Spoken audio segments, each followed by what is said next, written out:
Okay, I have a review for PortraitPro 15. I have reviewed PortraitPro Studio before, version 14. This is the new version 15 that has only recently come out. It's a portrait editor, so it's not a full photo editor to edit things, just like general pictures and crop and do all that, though you can crop. It's mostly to take a picture of someone, such as a woman's face or man or whatever, and then adjust it, just clean it up a little, maybe remove some spots, or if you want, you can go all the way and actually do face morphing, such as straightening the nose, lengthening the nose, maybe altering the shape of the eyes, maybe chin, mouth, etc. But note that you don't have to do any face sculpting. If you don't believe in that, don't think it's right, or just don't want to, you don't have to do any of that. You can simply take it in, maybe remove a few spots, maybe just clean the skin a little, and that's it. You can do very little or a lot. And this new version includes things which weren't in the previous one, such as adding and applying lots of makeup. And I'll go into things like that later when I go into what the new features are. So let's have a look at preferences. I think that's a good place to start. Also, in a minute, I'll open a couple images up I found of a couple celebrities without much or any makeup on to show you how to use the program and what it's capable of. Not a lot here to really go through, very general options, but if you don't like this white sort of bright interface, you can make the interface dark. Here you can turn off color management for your color spaces, such as Adobe RGB, Apple, and sRGB. You can turn on or off high performance display, which is for things like Retina displays on MacBooks, etc. This program is on Windows as well as Mac, and the interface, etc. And the interface and stuff should be pretty much the same on Windows as well if you are a Windows user watching this. You then have bit depth, so you can have it the same as the original photo, or always just use 8-bit, which is a bit faster, or always use 16-bit for higher quality. I tend to leave it at the input.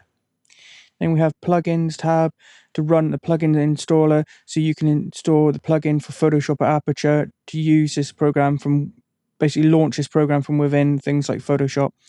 Let's just cancel that, and I'm going to open an image. It will then detect faces in the image. Pictures be enhanced and prepared for view and adjust. Okay, this has done a really good job of detecting the face and the features such as eyebrows, eyes, nose, mouth, etc. And it's done a reasonably good job. In fact, you could probably get away with not actually changing any of these points. But if you want to, you might want to tidy up, say this one here, maybe bring that down a tad. And then this one here, maybe just over a teeny bit like that. But that was all. I don't see anything else really that needs adjusted. We'll a quick look here. And it's detected that the person is in fact female. If that is wrong, you could select male, a girl under the age of 12 or a boy under the age of 12. This is detected that she is a grown female.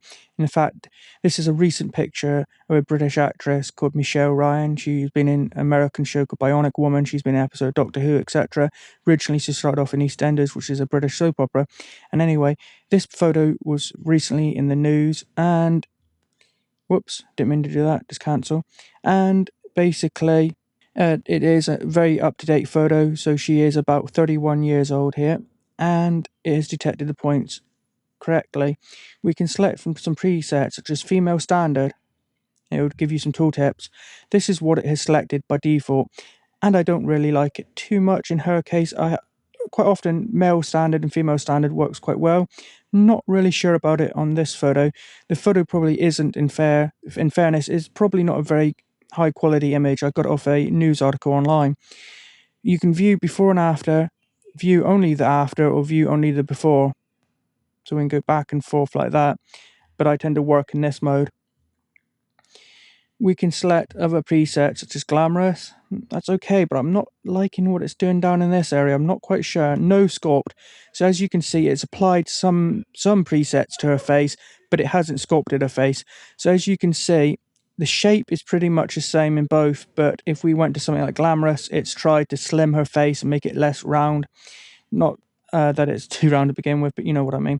We can have a full sculpt, which has done a lot of sculpting to the head and face. No lighting. Female full lighting, skin, lips, eyes, female mature. That one actually is probably one of the better ones. Full face, and yikes, I don't like that. But like I say, the trouble is, if you look, this image is pixelated, but I am going to open another one. I'm hoping that might be a little bit better quality.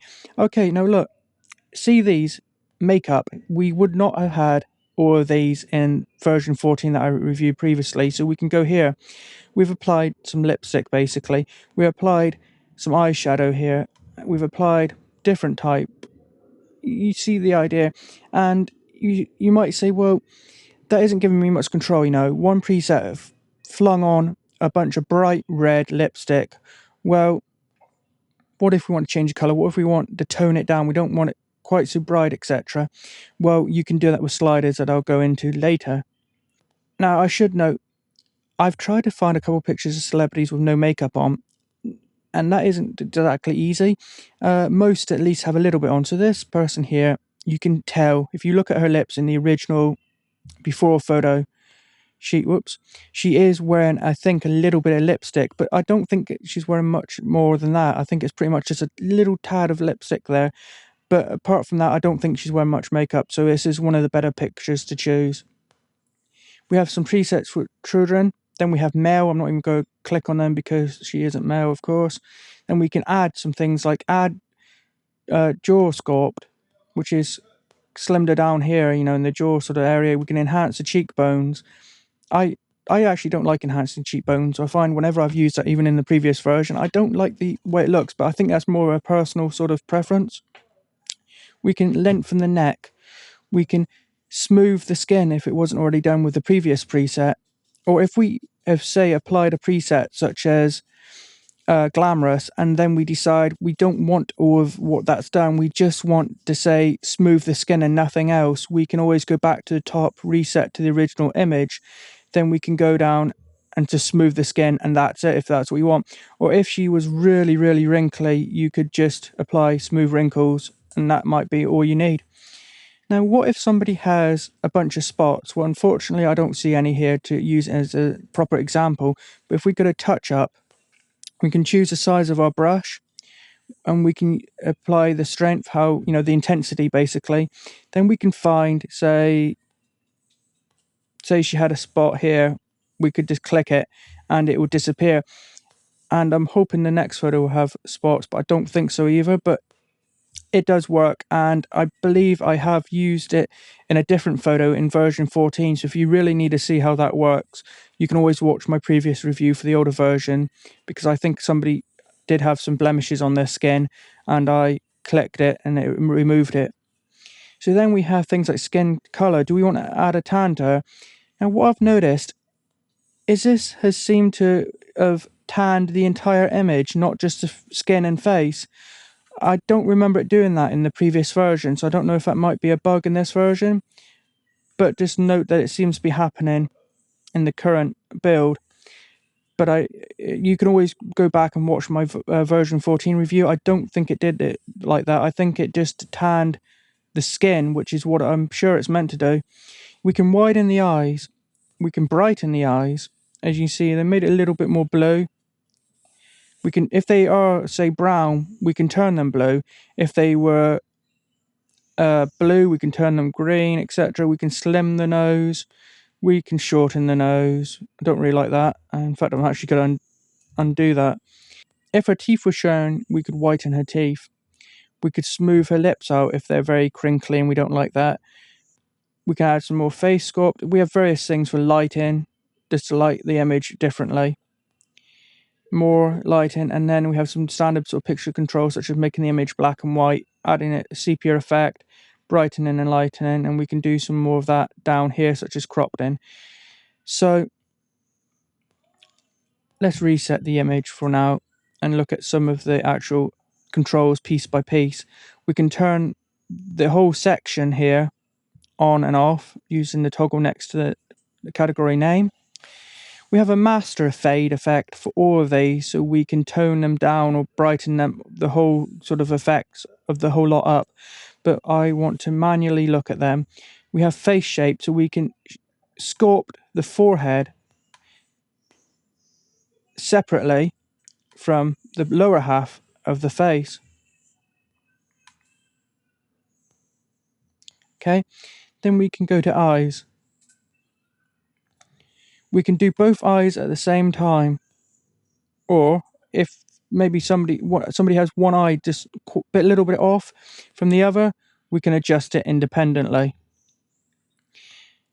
The same here for eyebrow shape, and we can adjust somebody's cross-eyed here as well. So in fact, we're sort of making her cross-eyed there, but if somebody was cross-eyed, we could perhaps correct it with that. We then have eye widening. We then have mouth shape. Let's just sort of say we can try to add a smile. That's actually worked quite well. Some images it don't work as well as that, and some it works even better. So it depends upon the image. But as you can see, we've gone from none to a bit of a smile there. We can adjust upper and lower lip and the expression here as well. We can plump the lips, and that looks horrible. But it's possible somebody with really thin lips, you might want to add just a little bit of plumpness to the lips, and we can do that to just the up or lower lip. We have nose controls. We can straighten the nose. We can slim the tip or slim the entire nose. We can adjust the neck. I never like the neck control. I always find it just makes a whole image sort of shift and that. And the same with the previous version. So I'm not a fan of the neck controls in the program. Lens correct. If there's some lens distortion, we can try and correct the lens distortion. Head forward. Remove glasses shape. Restore glasses shape. So if somebody has glasses on and using the other controls, we've made them all out of shape and something just doesn't look quite right, we can restore the shape there. Whoops. We then have skin smoothing controls. We can view edit skin area. So let's just get that out of the way. We can see that some areas near the hairline here, near the hair, the edge of the cheek, the ear, isn't coloured in blue. And so the area which is not blue or purple or whatever you selected here is not going to be treated as skin. So you may actually want to go in with your brush here and colour in some of this extra area manually, just to make sure everywhere you want, everything you want to be treated as skin and get adjusted will be. But the automatic detection does a pretty good job. You just might want to tidy it up a little bit with your brush. Obviously, you don't want to colour in the lips or the eyes, etc. So then we can also recalculate the skin area or redefine the edge. So we can recalculate and see what it does. There, that's how it's calculated it by default by itself. We can show or hide the skin area, and we can redefine the edge, and then click OK once we're done. Then once we've defined our skin area, we can use a master fade. We can adjust around the eye, such as lightening bags, smoothing eye bags, adjusting and smoothing crow's feet, imperfections, wrinkles, fine shadows, remove pores, remove any shine on the skin, trim the eyebrows, around the mouth. There is also texture here, and we can select the skin texture from a drop down. We also then have spot removal, and we can say, do we want only very prominent spots or low sensitivity, or do we want to really remove everything? Which, of course, you might want to make sure you have a good look at the image as you're doing that, so it doesn't ruin the skin too much, doesn't blur it or whatever. So make sure you set it to as low as you need it. In this case, I don't really think it needs to be on at all. Then we have skin lighting controls, and this is just to light the skin, not the other areas of the image. And we can select the skin area again from here, and we can move. If you look at the image on the right of her face, you can see it all moving around just like we were there at the time, and we are moving a real physical light around. It's really good. The skin lighting controls in this program are really, really good. We have in contrast, we have things like fixed lighting. We can adjust the cheekbone lighting from here, shadows, smoky eyes. As you can see, it's almost like a bit of makeup applying there, but it's sort of shadowing. Pout. Adds a bit more of a pout by adjusting the shadow underneath the lips.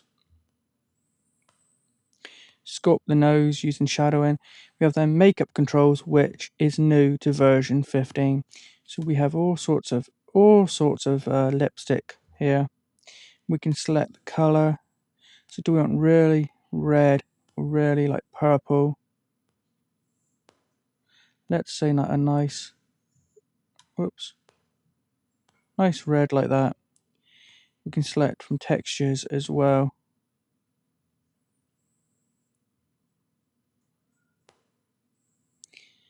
We can adjust the shine, it's at 79 there. We can remove it or we can add quite a bit. Quite a bit actually looks quite nice. We can then adjust mascara with some drop downs and various other controls. Let's apply like medium, no, let's have light. Yeah, let's just leave it like that. Then we have upper eyeshadow, lower eyeshadow, eyeliner, blusher, all sorts of options here, even a pencil, eyebrow pencil. Then we have eye controls next. From here, we can remove red eye if we need to. I don't know, we don't need to. We can whiten the eyes here a bit. Let's have a go.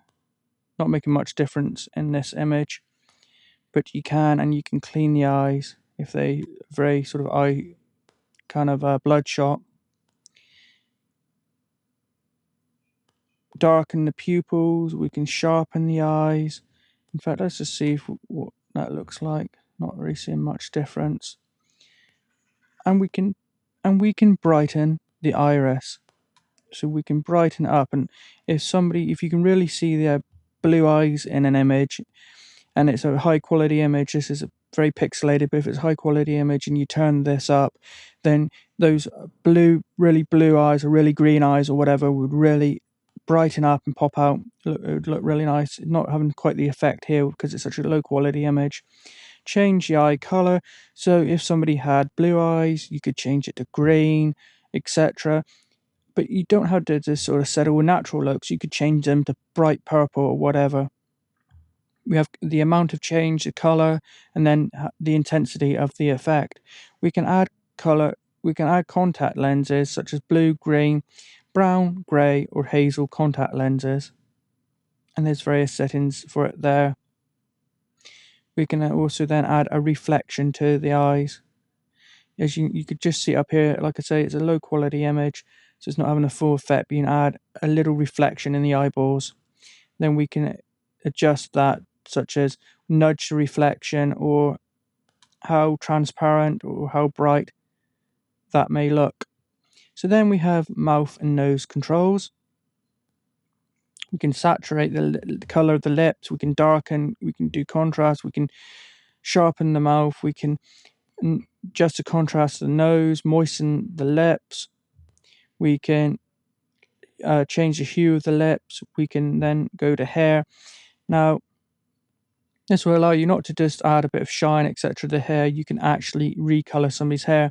You would click view hair area, then you would color in the hair, just like you colored in the skin. You can color in the person's hair, mask it out so the program knows where their hair is.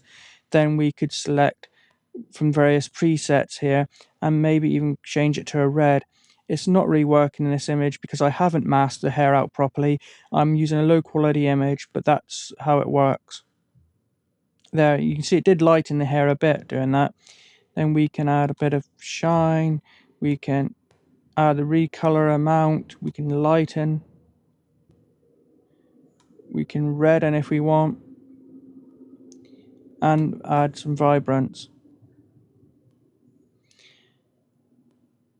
Then we have skin coloring controls. We have baby skin preset. All sorts of presets here, such as, let's say, studio. Then we can adjust the amount. How much do we want to recolor that person? Obviously, you need to be a bit careful because if we do something like this, they look like the liver is failing.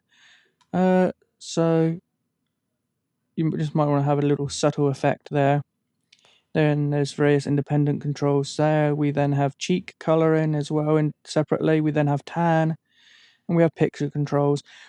Picture controls is such as the temperature image. Does it look very blue and cold? Does it look very sort of yellowy, orangey and warm, etc.? We have tint there, exposure, so we can change the exposure and brightness if the image wasn't how we wanted it, and we can change the vibrancy, and we can apply a basic crop to the image.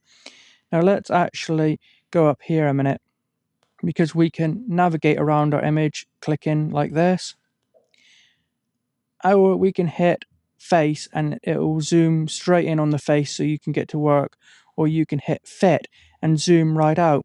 And that is quite good, because sometimes what you've done, if you've zoomed in on a small face and the face isn't taking up the whole image like this, you zoom in, you make the changes, and they can sometimes look a little unnatural. But yet when you hit fit, zoom right out, and the face is back to being small like it is here, you can see it doesn't look so extreme. I think overall I like the original, because I wasn't paying attention to what I was doing. I was just demonstrating, and in this case it hasn't ruined the image. And I quite like the lips in the new one, nice vibrant red lips, but the eyes don't look quite right. The eyes kind of look a little misshapen. I'd need to adjust that. The hair I haven't really changed. As I said, I didn't really focus on that, but you can see it is a bit lighter.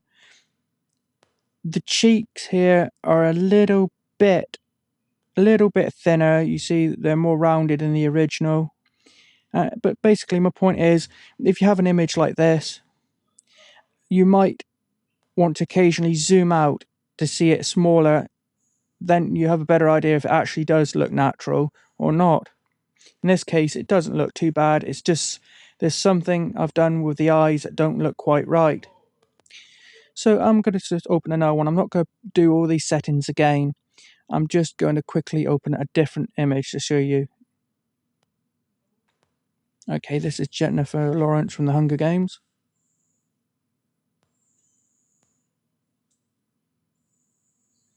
Here we go. Pretty good job of selecting the face. You might just want to adjust the nose slightly, perhaps, and some of the cheeks don't look quite to the edge properly. You might want to get them adjusted. Then we might want to select something like female glamorous. As you can see the difference without a sculpt. There's without a sculpt.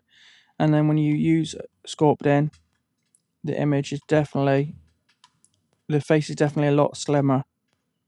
So then we can zoom out, and you see that is very subtle. We haven't gone over the top. We've just slimmed the face a little, cleaned up the skin, done some basic lighting. We can, of course, always go into makeup and say, well, let's at least put a little bit, whoops, perhaps not that much, but a little bit of red lipstick on her. And let's adjust.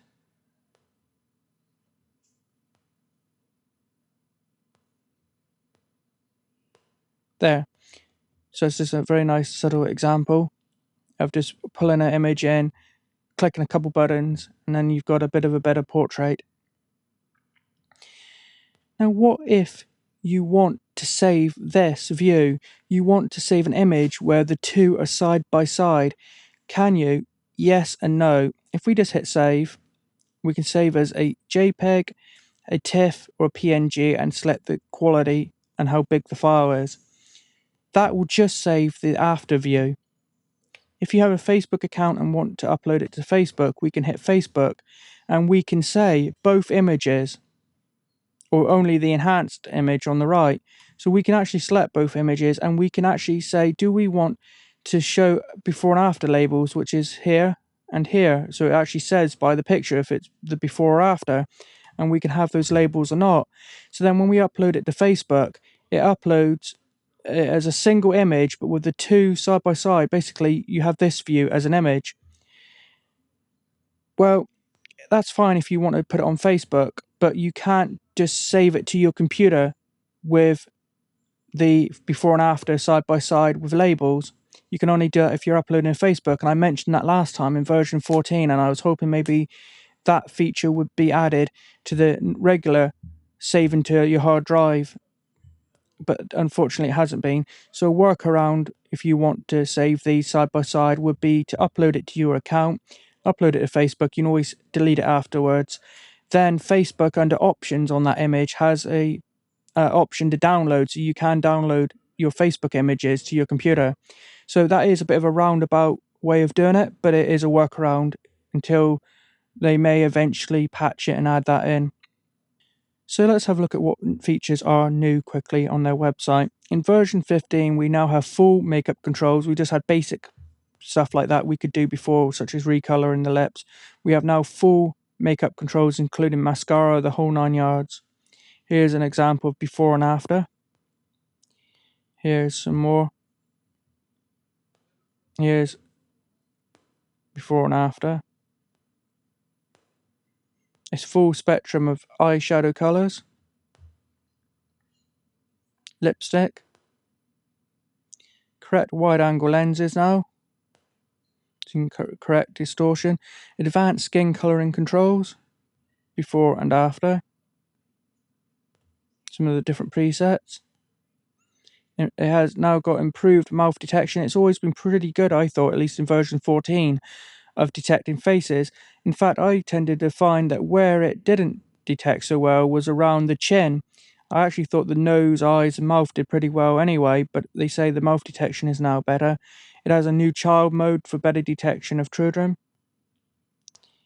And that's what's new. And let's just have a look at the different editions you can buy. Well, I will start off by saying I'm not sure what the price is in dollars, but in pounds it's $50 for Studio, which is a version I just reviewed. There is also a standard and max. I would recommend that most people get Studio. Studio has everything that Max has, as you can see, apart from the bottom one, which is full batch mode to greatly speed up your workflow. So you can batch process lots of different photos at the same time and save them, and really speeds it up. So if you're some big photography studio, whatever, definitely consider Max to speed up your workflow. But for most people, including pro photographers who are just like on their own, not a big studio or whatever, I think probably Studio is still going to be fine for you.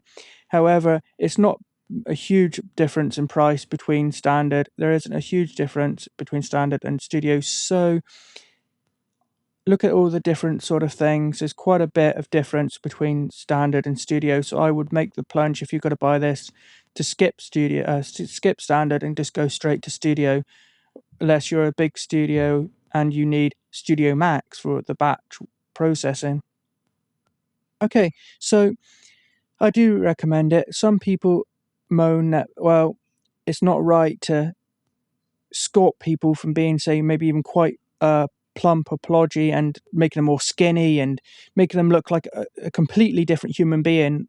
And you do see it occasionally, before and after photo, the person before doesn't even look like the same person. But you don't have to go that far with this. You can just remove some spots and clean up the skin, and that is it, if that's all you want.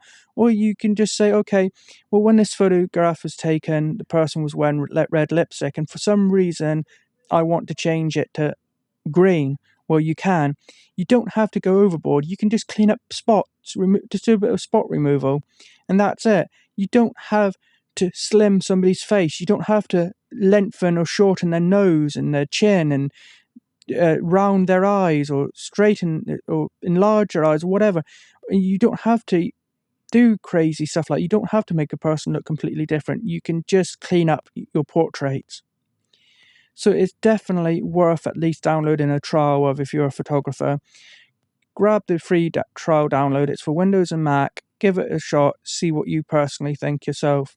The only feature suggestion I really have, and it's one I made before for version 14, is that you can save your image to Facebook with a before and after in just one big image with the two side by side, just like you see it here, with labels even on or off, and that's great. But I'd like to see that functionality in the regular save to my computer option. So when you save a JPEG or a PNG or a TIFF to your computer, I'd like to see those options here. But apart from that, I recommend you at least give it a thought. Think about it, give it the trial download, see what you think. I do recommend it personally. I think it's a great program. So thanks for watching. Please like and share, and if you could do me a huge favor and subscribe to my channel, because it does only take a few seconds. Thanks for watching.